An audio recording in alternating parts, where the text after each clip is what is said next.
welcome to my monthly Q&A. I can't believe we're in July, more than halfway through this crazy year. Thank you for joining me.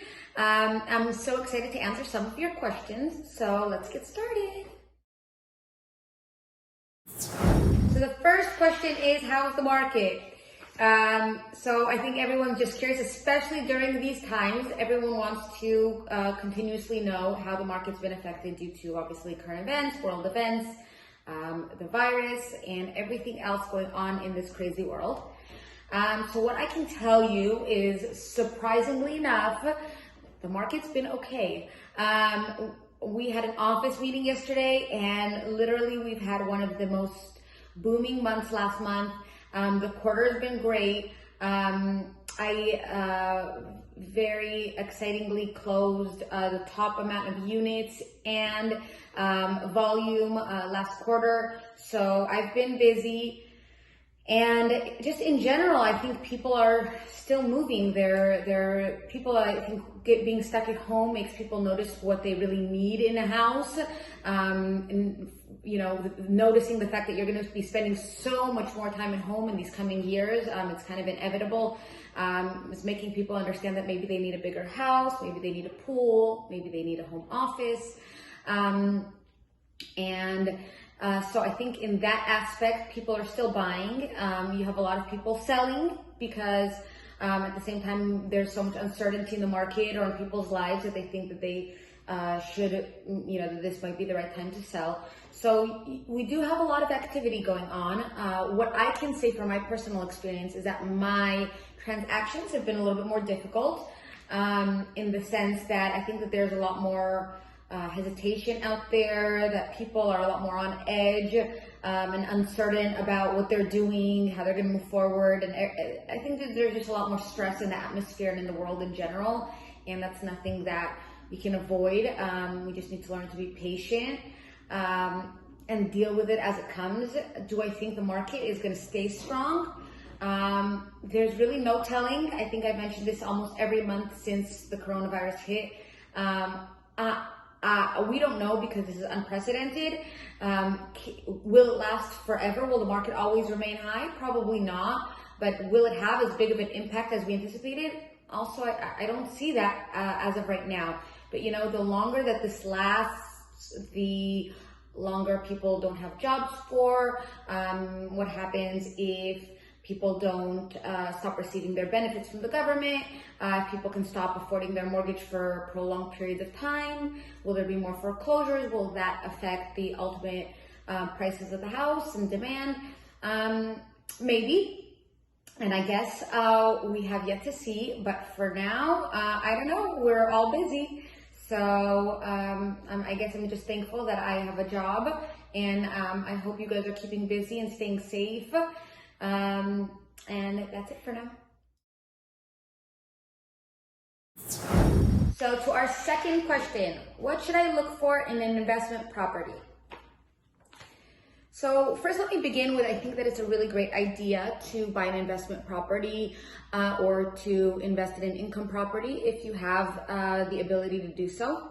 The reason I say that is because it's a form of making passive money. If you invest your money wisely, and you obviously have the money to do so. So again, and I think I've spoken about this several times, every decision that you make, especially when it comes to real estate, should be really calculated and have the ultimate goal of getting you to a better place in your life. So if you're doing it just because you feel like doing it and it's not something that's necessarily a calculated assessment of your finances or your future goals, probably not the smartest reason to do it.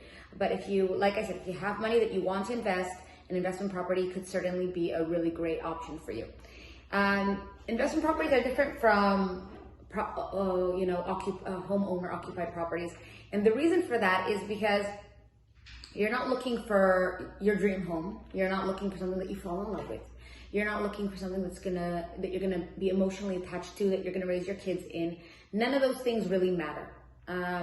I mean, yes, you wanna like the property, but at the end of the day, this is a business decision. You need to remove that mindset from your business decision. You need to look at, one, the numbers. Does it make financial sense? if you include all of the mortgage, your insurance, your property taxes, the maintenance, utilities, anything that, any expenses that you're going to have. So vacancy expenses, holding expenses, all of those things are going to be expenses that you're going to need to incur on the property. And then the second biggest part of this is obviously how much rent can you get for the property. So, pull comps, look back in time and look at the other properties that have been listed similar to your property. And I'm talking about lease listings. See how long they've been on the market for lease for. See how long it's going to take you to rent out that property, and see how many other properties there are for lease. Do you have a lot of competition? Is your property going to stay vacant for a long time? Or is there a lot of demand in that area? Will you automatically rent it out? If all of those numbers make sense and you can generate a good return on your investment, then it's something that I definitely think you should go for, because it's basically making money in your sleep.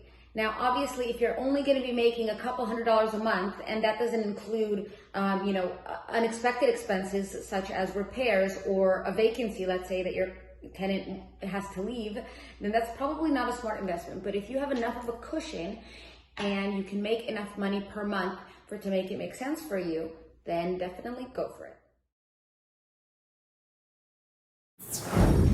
All right, so the last question is, what is the hardest part about your job?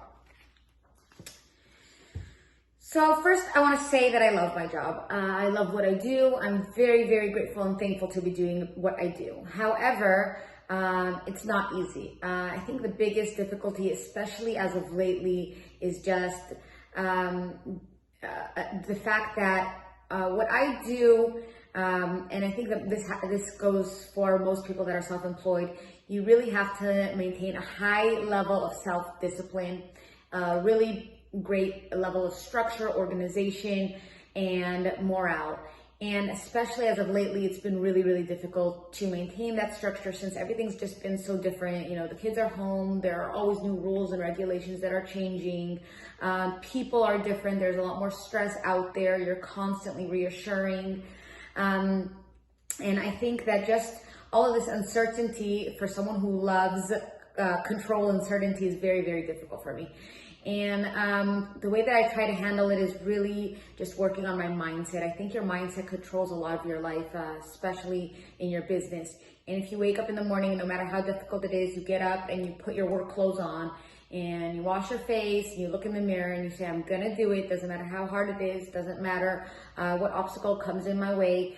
And you put your best foot forward. I mean, you're not gonna win every day, but at least you need to continue trying, because this isn't the time to just, raise your hands and give up. It doesn't, we're in difficult times, and, what you exude is reciprocated. And so I believe that if I put that energy out there, it'll be reciprocated back to me.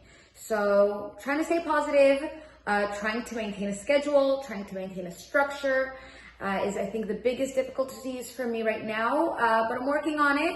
And thank God it's been okay. So thank you guys all for joining me today. If you have any other questions for next month, feel free to send them over. Or if you want to chat with me in between then, feel free to message me, call me. I'm always here for you. Bye.